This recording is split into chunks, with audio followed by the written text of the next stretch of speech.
Hello and welcome once again to It's a Frankly Harry podcast. I'm your host, Frank Weber. So glad that you could join me here in the forest again this week. This show is nothing without you and your listenership. Hopefully one day your viewership will come into play as well. Still working on that. We'll see how that goes. But the numbers, or at least some of the numbers that I see, continue to go up, and I mentioned this a little bit on last week's show. Like, as far as total numbers and total downloads, it's really gone crazy the last 2 or 3 weeks, but then I don't really understand how Substack, who's my current host, is actually measuring all that, because if you go into episodes one by one, the numbers aren't quite as large, so I don't really understand what's going on there, but if any of you know out there, or any of you might know, I certainly welcome your thoughts on that. I'm pretty confused by that, because one indicator says we're doing really well, and then the other says we're not quite at that pace yet, so I don't know what to make of it. It's a very confusing world out there, wouldn't you say? This is one of those shows today that I honestly don't have a great deal of anything really juicy, and maybe not even terribly humorous, although we'll try to interject some, or I'll try to interject some humor into the show today. As many of you know, one of the things that this show prides itself on is to talk about things that don't really get talked about in our society, but should be talked about. We should be talking about them, and we should be coming to an honest-to-goodness solution. I sometimes use this show as well for a certain, I guess, personal catharsis, to just kind of talk about some things that are going on in my life, and in doing so, bringing up some issues and trying to make sense, or at least better sense, of the world that we live in. And I plan on doing this today. I don't expect it'll take the full 20 minutes, but as always, we'll see how it goes here. Seems to be a theme of the show for me to run at least 20 minutes, and sometimes quite a bit longer than that. But the first thing I wanted to say to you, it's November already. This is the first show to drop in November, and this is kind of a tough time of year for me. And I've already had, if those of you who have been listening, not religiously, but committedly, or one of those other words, for like this entire year, this hasn't really been the greatest of years for me. Had been dealing with a lot of issues, and went back to school this year as well, and I probably talk a little bit about that in a few minutes. But regardless of whether the trajectory of the year, this year or last year or years before, goes, this is always a tough time of year for me. After my birthday and then after Halloween, things get they get a little bizarre in my mind. And the situation may be different for you, so I'm not trying to judge you or judge what you like or prefer. I'm just saying this for the sake of myself here, but it's difficult. The weather turns cooler.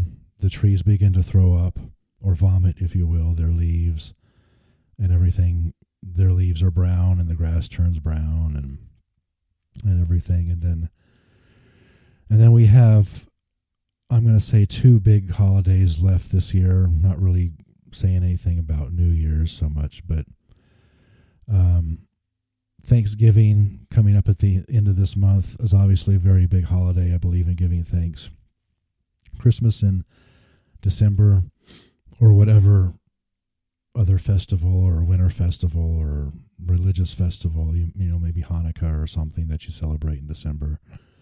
Those are coming up, of course, next month.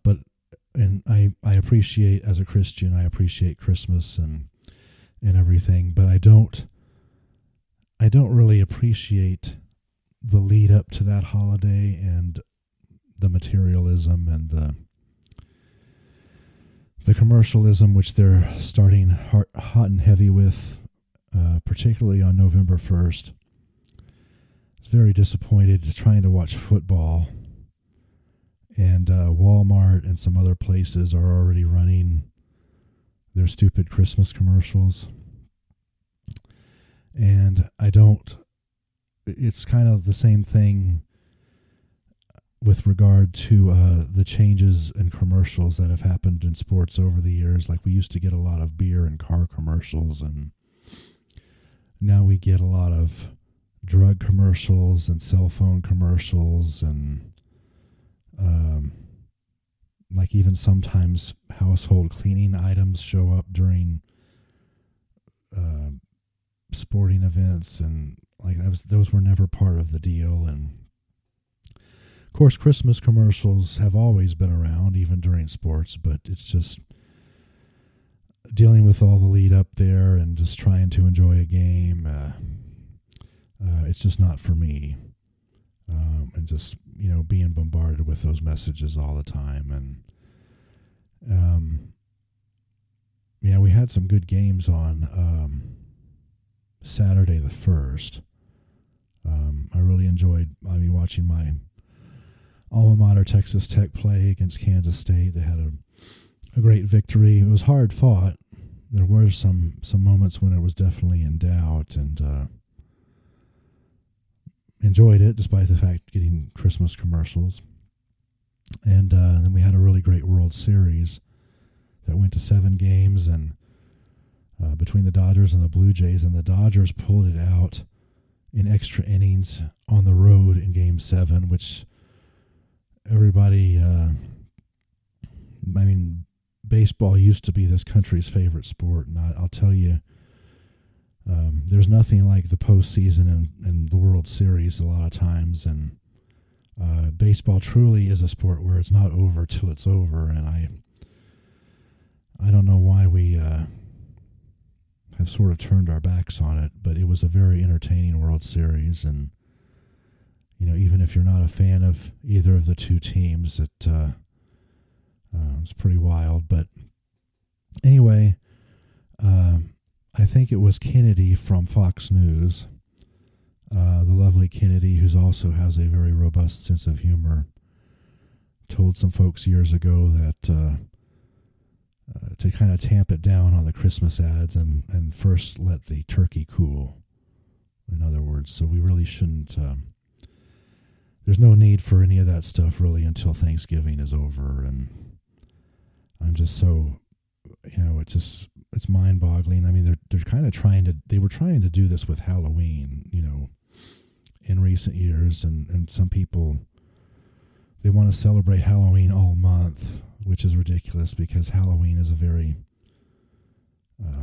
minimal sort of holiday in my mind, and I don't understand, the playing scary movies all month and decorating in a fashion somewhat like Christmas for Halloween. It was just a total waste, and now we're getting in a crunch time of the year, and hopefully people don't go too crazy, and they remember the reason for each of the holidays. They don't forget Thanksgiving, first of all, but then they also remember the reason for it, and they remember the reason for Christmas once it finally gets a little bit closer. But anyway, enough thoughts on that for now. I'm kind of asking you for your thoughts and prayers and maybe hopes. I just gave you one for people to focus on the real reasons for the upcoming days, but I'm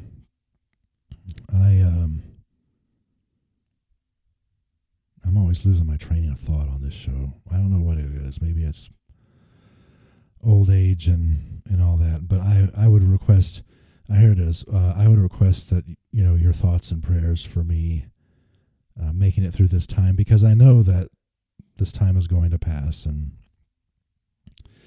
then we'll be in the dead of winter and wanting that to be over with and spring to come back around. But I also, I'm not going to talk too much about this here real quick I'm going to mention this real quickly, and then I'll kind of leave you with the final message. But as I mentioned before, I've been in school since January of this year, and I've learned a lot of good stuff, and it's been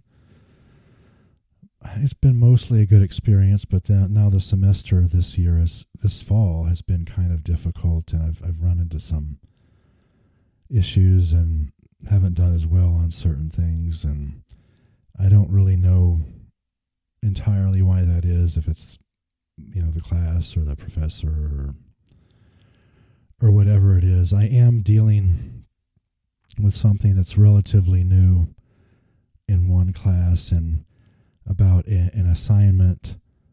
I'm not going to say a lot about this here because I may say more about it in a few weeks when the class is over, just in case. You never really know who's listening, but I'm dealing with this assignment that's kind of a process, and we haven't really been given a lot of great guidance on it as far as what the instructor wants, and I'm dealing possibly with another issue that I think doesn't really get talked about, and possibly, I mean, maybe I'm dealing with this, maybe I'm not, but I'm possibly dealing with another issue that isn't talked about regarding being an older student, particularly online, since there's not really a lot of personal interaction with your classmates or the teachers, but being an older student who is highly educated and has a fair amount of life experience, and potentially being treated as though I'm half my age, and either any kind of younger college student, as most of them are, regardless of whether they're bachelor's, master's, or a young PhD student. I'm in this person's class because I'm learning a new subject and trying to gain their knowledge, right? But then at the same time, I'm not wet behind the ears because I have quite a bit of other education myself and life experience. And my question is, how do faculty and administrators at certain places treat those older students like me?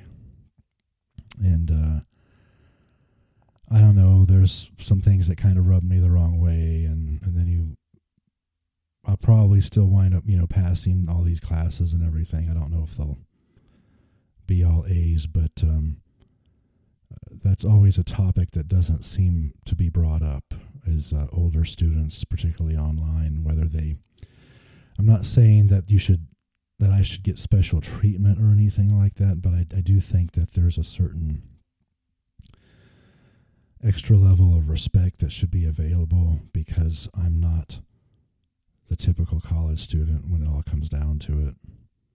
And this topic, by the way, has come up as well in regard to dental school, where I went to some 20 years ago, and it doesn't make sense to put everybody through kind of a disrespectful boot camp sort of environment like they did in dental school. I don't know if they still do or not, but it was a lot different when I was half my age at 23, 24 versus 48 now, and that's a philosophical question to ponder, and try to put yourself in my shoes and what I'm going through. I don't know how things are all going to turn out. Like I said, I may talk about it again in a few weeks, but it does make me think about, do I really? It rightfully makes me think, do I really need this degree, and should I really continue on after this semester, despite the fact of having a degree plan for another year? Part of me says, no, I really don't need this degree, and I can go and do some other things in this life, like work on this podcast and make it better, and get some guests on here, make it entertaining, and make an enterprise, maybe get into some other business ventures, or I can just continue on and gain some more knowledge. But gosh, the online thing is really brutal, and looking at a computer all day and feeling beat down from not really even having done that much physically. And so I would tell you folks out there, again, to pray for me. This podcast is going to continue regardless. So don't worry about that, but continue in some format. And but anyway, I need your thoughts and prayers, and I would love your comments as well. It would really be helpful to me in these difficult times. And I really appreciate that. You're the best fans around, and I am always longing to hear more from you in whatever regard, even if it's just a comment on what I said or on this show or some previous episode, or would love this to be more interactive, in other words. So finally, before I go today, I just want to kind of put a cherry on top here. I think in considering all these things, I'm just amazed, really amazed, and sometimes I have to work hard for these subjects that I'm talking about, but I'm really amazed at how we as humanity are so siloed into our routines and our experiences and a lot of times our beliefs. And in many cases that involves being conditioned toward a certain set of values, a certain way of life. And I really hope that now and going forward and for the rest of time, maybe beyond this life here that I lead, that you would, that you and everybody else could break out of those silos a little bit. Doesn't mean that what you believe in now is wrong or bad or anything like that, but there is an entirely larger, much bigger world out there if you can just, try to, I don't want to say the forest for the trees again, but there is a much larger big picture out there, much more opportunities than we may otherwise see on the surface. A whole world and a whole universe that is really out there for the taking is probably the best way that I could describe it. And a lot of times I think that's much easier said than done. I think it a lot of times depends on who we hang out with and being concerned about being ostracized from the group, to bring it back to ancient history or even, evolutionary talk and things of that nature. But the world is much larger, I think, than most people live it. And I feel for people who are limited and by their thoughts and by what else is out there. And in other words, I could tell you that I'm very seeking. I'm seeking something bigger. I seek God, of course, every day, I hope. Or at least I think I do. And seeking his wisdom, seeking his word. There's just so much more out there than what the world actually has to teach you. And that includes many organizations there. Large corporations, could be large institutions like universities, could be churches. Seek your own truth and hopefully seek God while you're doing it is all that I can tell you, and break those chains and break the mold. That's a big way that we can make our lives better and make the world better at the same time. So anyway, I'm almost close to 20 minutes already. I told you I'm not sure sometimes about keep getting you out early, but anyway, before I go, again, sharing is caring. I love it if you share this with anybody you come across, even if it's just a random stranger that you've never seen before. Hit the subscribe button. Leave comments. Send direct messages. I really appreciate that because this really is supposed to be interactive, and I again appreciate your prayers, and I'll pray the same as for you as well. So anyway, until next week, this is Frank Weber of It's a Frankly Hairy podcast. Always excited to do this show and grow this show and make it into something new. If I just had more time and help, I think would be really great. But I'm glad that you're here. I'm glad the numbers are going up. And so until next time, and when I see you again here in the forest and we talk together, just want to say have a great week, and I love you and thank you. Bye.